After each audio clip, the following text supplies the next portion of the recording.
Welcome to Mindful Moments. Nourish your mind on the go. This audio uses AI narration to present our original book analysis. Today, we're diving deep into British and American philosophy, specifically the 19th and 20th centuries, with Frederick Copleston's A History of Philosophy, Vol. 8, Modern Philosophy. It's a dense book. It is. But we're here to help you navigate the big ideas in utilitarianism, idealism, pragmatism, and what Copleston calls the revolt against idealism.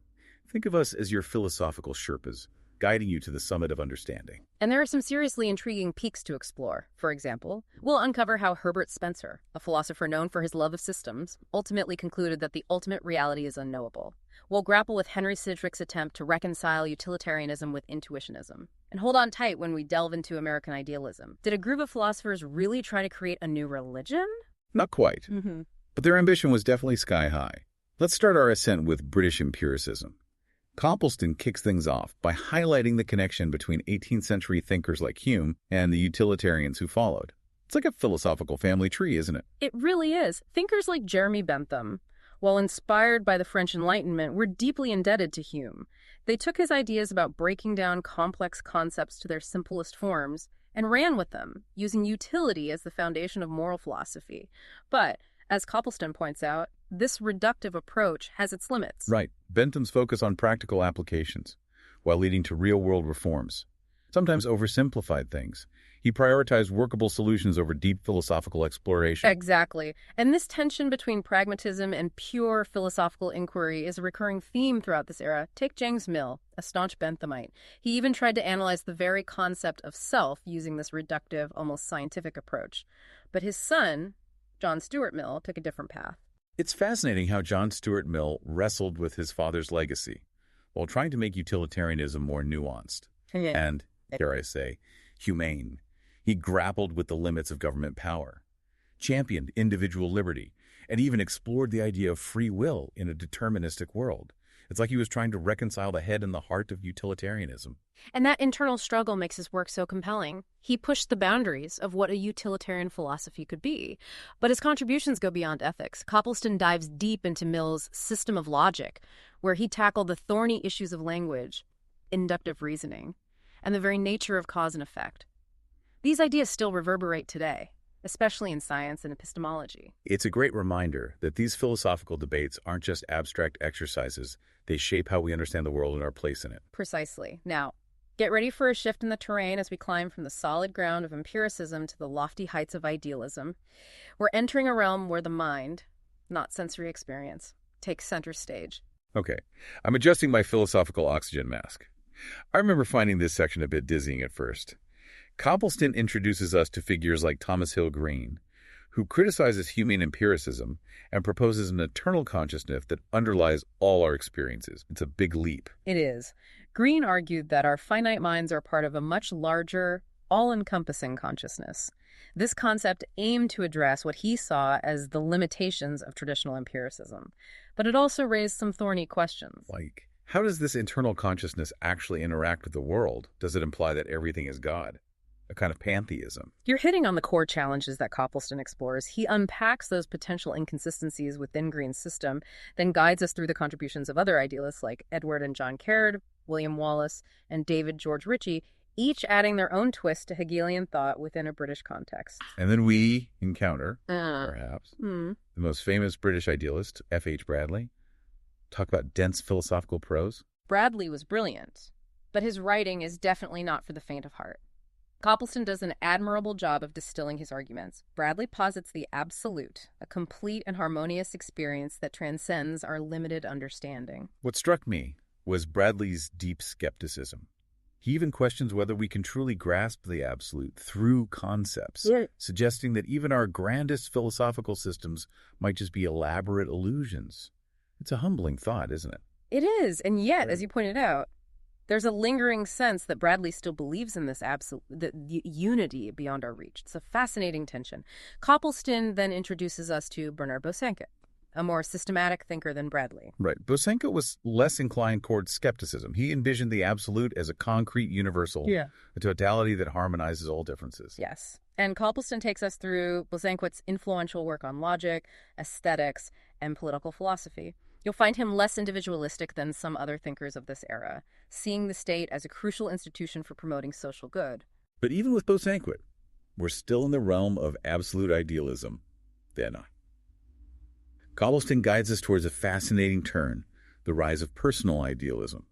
It's like the pendulum swings back from the all-encompassing absolute toward the individual. Exactly. Thinkers like Andrew Seth Pringle-Pattison, while influenced by Hegelianism, were troubled by its implications for individual personality. They sought to reassert the value of the individual. So, instead of being absorbed into some grand universal consciousness, they argued that each person makes a unique contribution. Precisely. Copleston shows how Pringle-Pattison emphasizes the unique value of each individual to the whole, and envisions a personal God who interacts with individual souls. Then, he introduces us to the even more radical pluralism of J.M.E. McTaggart. McTaggart. His concept of the universe made entirely of souls eternally connected by love is quite the vision. It's like a cosmic web of interconnectedness, but on a deeply personal level. A bold vision that Copleston carefully analyzes, highlighting both its strengths and its philosophical challenges. And we can't forget James Ward, whose pluralistic spiritualism also sees the universe as comprised of individual spiritual entities, with God acting as a unifying force, harmonizing those individual centers of experience. It's fascinating how these different thinkers, while all working within the idealist tradition, offer such diverse interpretations. But now, Copleston takes us across the Atlantic, shifting our focus from British to American philosophy. Fasten your seatbelts, folks. We're in for a transatlantic philosophical voyage. And what a landscape awaits. We'll explore how early American thinkers, shaped by their unique context, grappled with questions of faith, reason, and experience, forging their own paths while drawing inspiration from their European counterparts. It's like they were building a new philosophical nation, drawing on the old world, but creating something distinctly American. You know, when you think about it, the American spirit of self-reliance and forging your own path really shines through in their philosophical endeavors. Absolutely. Yeah. And you can't talk about American philosophy without mentioning the giant that is Ralph Waldo Emerson. His emphasis on intuition, self-reliance, and the inherent goodness of humanity deeply influenced American thought. He was a key figure in the Transcendentalist movement, wasn't he? Copleston argues that Emerson's work reflects a uniquely American perspective. It's a blend of European influences, but filtered through this lens of individualism and the search for a national identity. It's like he's saying, we're not just going to inherit European philosophy, we're going to create something new, something that reflects who we are as Americans. And that spirit carries on as we move into the late 19th and early 20th centuries with the rise of American idealism. This is where folks like Josiah Royce step onto the stage. Royce, a student of the pragmatist William James, but also a profound thinker in his own right, developed a complex system of absolute idealism. Imagine trying to reconcile individual experience with the idea of an all-encompassing absolute. That's what Royce wrestled with. It sounds like a philosophical balancing act. What were some of the key takeaways from Royce's work? Well, Copleston highlights Royce's focus on the problem of meaning. Royce proposed that our individual lives gain significance through their connection to a larger whole, something he called the absolute. He saw the absolute as an interpreter of our finite experiences. In a way, you can see echoes of the Transcendentalists and Royce's thought. Right. That connection to something bigger than ourselves. Right. That search for meaning beyond the individual. But as always, there were other voices, other interpretations within American idealism. Of course. Thinkers like Borden Parker Bown and George Holmes Howison each offered their own versions of idealism. They tended to place more emphasis on personal experience and individual freedom than Royce's absolute idealism allowed. So it's like there's this ongoing conversation within American idealism. Different thinkers are riffing off each other, pushing the boundaries, exploring different facets of this complex philosophical system. Exactly. It's a dynamic exchange of ideas. Yeah. And then Copleston throws us another curveball. He introduces us to pragmatism, a distinctly American movement that challenges traditional metaphysics head-on. Now, this is where things get really interesting. Pragmatism, as I understand it, is all about focusing on the practical consequences of ideas. It's less about abstract theorizing and more about asking, how does this idea actually work in the world? You've got it. And the figure that really kicks off this movement is Charles Sanders Peirce, often called the father of pragmatism. Now, Peirce can be a tough nut to crack. He's brilliant, but his writing can be dense and challenging. I remember trying to read Peirce and feeling like my brain was doing backflips. But Copleston, as always, helps us navigate the complexity. He does. He breaks down Peirce's key concept of pragmaticism, which essentially says that the meaning of a concept lies in its conceivable practical effects. In other words, it's not enough to just have a fancy philosophical idea. You have to ask, what difference does this idea make in how we live, how we act, how we understand the world? It's like a reality check for philosophical concepts. No more ivory tower speculation. It's about connecting ideas to lived experience. Exactly. And Copleston shows how this pragmatic spirit is carried forward by William James, a philosopher and psychologist who really popularized the movement. James emphasized the importance of individual choice in shaping our beliefs. I remember being struck by James's focus on experience and how it shapes our understanding of truth. It's like he's saying, truth isn't some static thing out there waiting to be discovered. It's something we actively construct through our engagement with the world. And that's a radical idea. Copleston also introduces us to F.C.S. Schiller, a British philosopher who embraced and expanded on James's pragmatism. Schiller really emphasized the human-centered nature of knowledge. So it's not just about the practical effects of ideas, but also about acknowledging that we, as human beings, are the ones doing the thinking, the interpreting, the meaning-making. Right. And that brings us to perhaps the most influential American pragmatist, John Dewey. Dewey, the champion of learning by doing and the pioneer in progressive education. That's the one. Copleston dives into Dewey's concept of experimentalism. For Dewey, thinking and action are intertwined. We learn by actively engaging with our environment, by experimenting, by doing. And he applied this philosophy to everything, from education to social reform. Dewey's ideas about education, about creating environments where students learn through active inquiry and problem solving, still resonate today. They seem more relevant than ever in our rapidly changing world. I agree. And Copleston doesn't shy away from the complexities of Dewey's thought. He acknowledges the challenges of reconciling Dewey's focus on specific problem solving with the need for broader philosophical frameworks. So it's like there's this tension between addressing immediate practical concerns and grappling with the big picture questions. Exactly. And just when we think we've got a handle on this whole pragmatism thing, Copleston throws us another curveball. The revolt against idealism. Ah, yes, the philosophical rebellion. It's fascinating how this revolt arises even as pragmatism is gaining traction. It's like different philosophical currents are swirling around, intersecting, challenging each other. It's a dynamic period in philosophical history, full of intellectual ferment. And at the heart of this revolt are figures like G.E. Moore, who championed common sense realism. Common sense realism. It sounds almost too straightforward for philosophy. Well, in a way. Yeah. It was a return to basics. Moore insisted that we can trust our senses. We do have genuine knowledge of the external world. He was pushing back against the skeptics and idealists who claimed that our perceptions were unreliable or just mental constructs. It's like he's saying, look, I see a table in front of me. It's not just an idea in my head. It's a real table. Exactly. He wanted to ground philosophy back in everyday experience, to reconnect it with the world we actually live in. And alongside Moore, we encounter another towering figure, Bertrand Russell. Russell, a brilliant mind, but also a bit of a philosophical maverick, wasn't he? Definitely. Copleston traces Russell's journey from his early flirtations with idealism to his embrace of logicism and analytic philosophy. Russell, like Moore, was determined to ground philosophy in logic and rigorous analysis. He was known for his razor-sharp intellect, his willingness to challenge conventional thinking. Absolutely. And his contributions went far beyond philosophy. Copleston discusses Russell's groundbreaking work in mathematics, his explorations of the foundations of physics, and his forays into social and political philosophy. The man was a force of nature. It's almost intimidating trying to wrap your head around the sheer breadth of his work. I know. But Copleston, as always, provides a clear roadmap, guiding us through the key ideas, the major influences, and the lasting impact. And it's within this analytical tradition that we encounter the concept of logical atomism.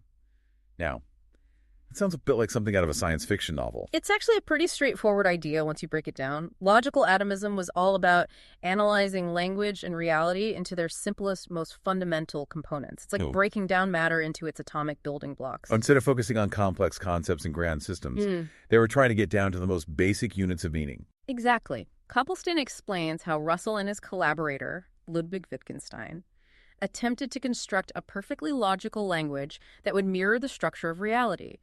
It was an ambitious project. Did they succeed? Well, Like all grand philosophical endeavors, it faced its own set of challenges.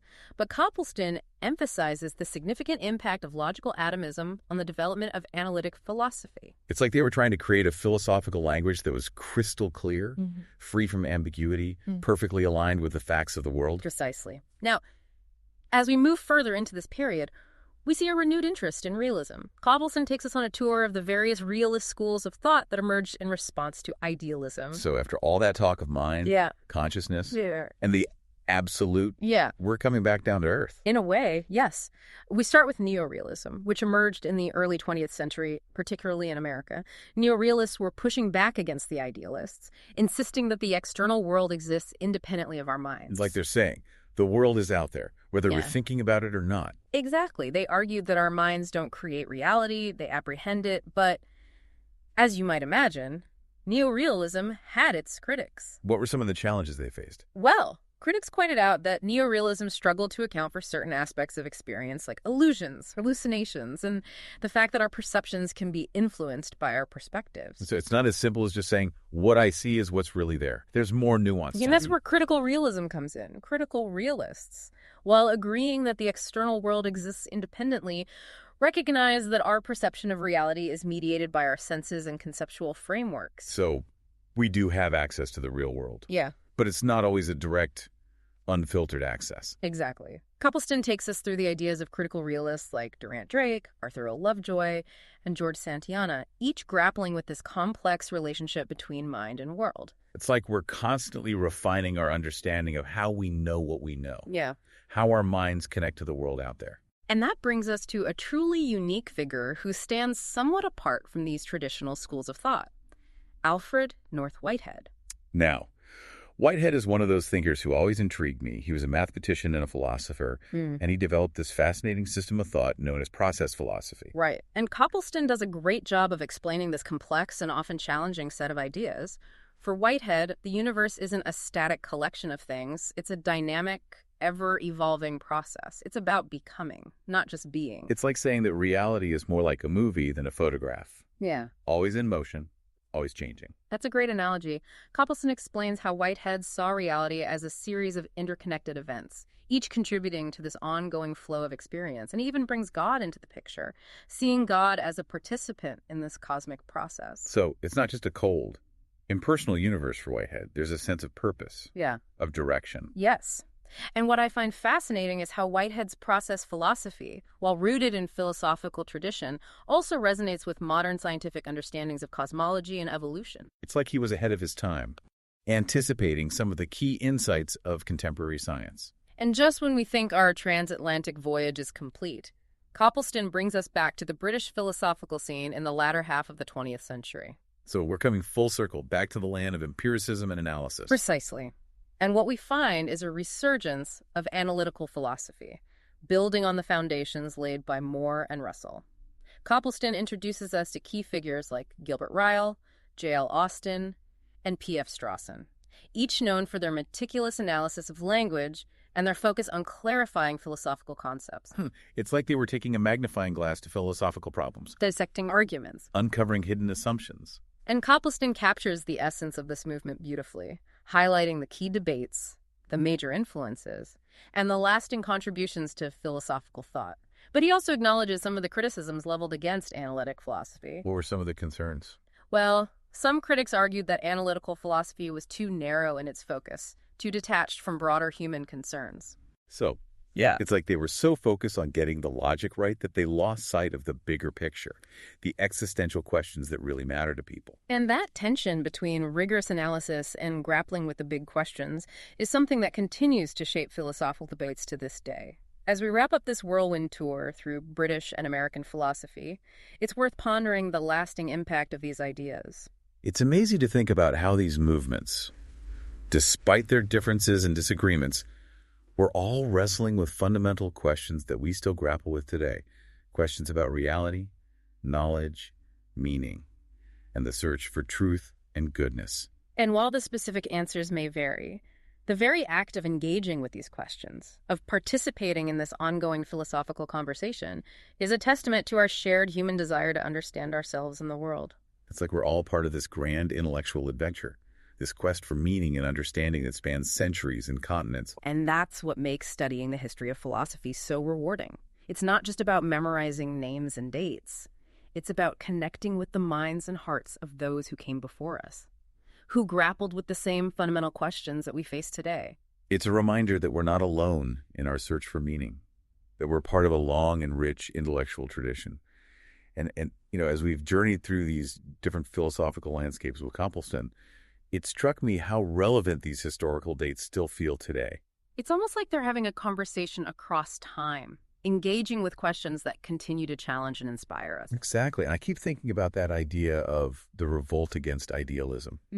Makes me wonder if, in a way, we're still on a kind of revolt today. Think about the dominance of scientific materialism, the focus on data-driven approaches in so many fields. It's almost like we've swung so far to the other side, emphasizing the objective, the measurable, the empirical. That's a really interesting observation. Are you suggesting that we've lost sight of the subjective, the meaning-making, the realm of values and personal experience that the idealists were so concerned with? Maybe. Or perhaps it's not so much a pendulum swing as a spiral. Maybe we're integrating the insights of both idealism and realism, but in new and unexpected ways. I like that image of a spiral. It captures the idea that we're not simply repeating the past, but building on it, incorporating different perspectives, creating something new. And that's what's so exciting about studying the history of philosophy. Right. It's not just about memorizing names and dates. It's about engaging with these big questions, these enduring human concerns that have captivated thinkers for centuries. Exactly. And it's about recognizing that philosophy isn't just an abstract academic pursuit. It has real-world implications. These ideas we've been exploring with Copleston, they've shaped our political systems, our educational institutions, our scientific endeavors, even our personal beliefs and values. It's all connected, isn't it? Yeah. The ideas we wrestle with in the realm of philosophy ultimately shape the world we live in. Precisely. So, as we wrap up this deep dive into British and American philosophy, I hope you'll walk away with a renewed appreciation for the power of ideas. And a sense of excitement for continuing this exploration. Don't be afraid to challenge your own assumptions, to delve into different perspectives, to keep those philosophical gears turning. And if you're eager to dive deeper into the source material, I highly recommend picking up a copy of Frederick Copleston's A History of Philosophy, Vol. 8, Modern Philosophy. It's a challenging read, but a rewarding one. Absolutely. You can find a link to purchase the book in the episode description. And be sure to subscribe to our channel for more deep dives into the world of ideas. Until next time, keep those minds nourished and engaged.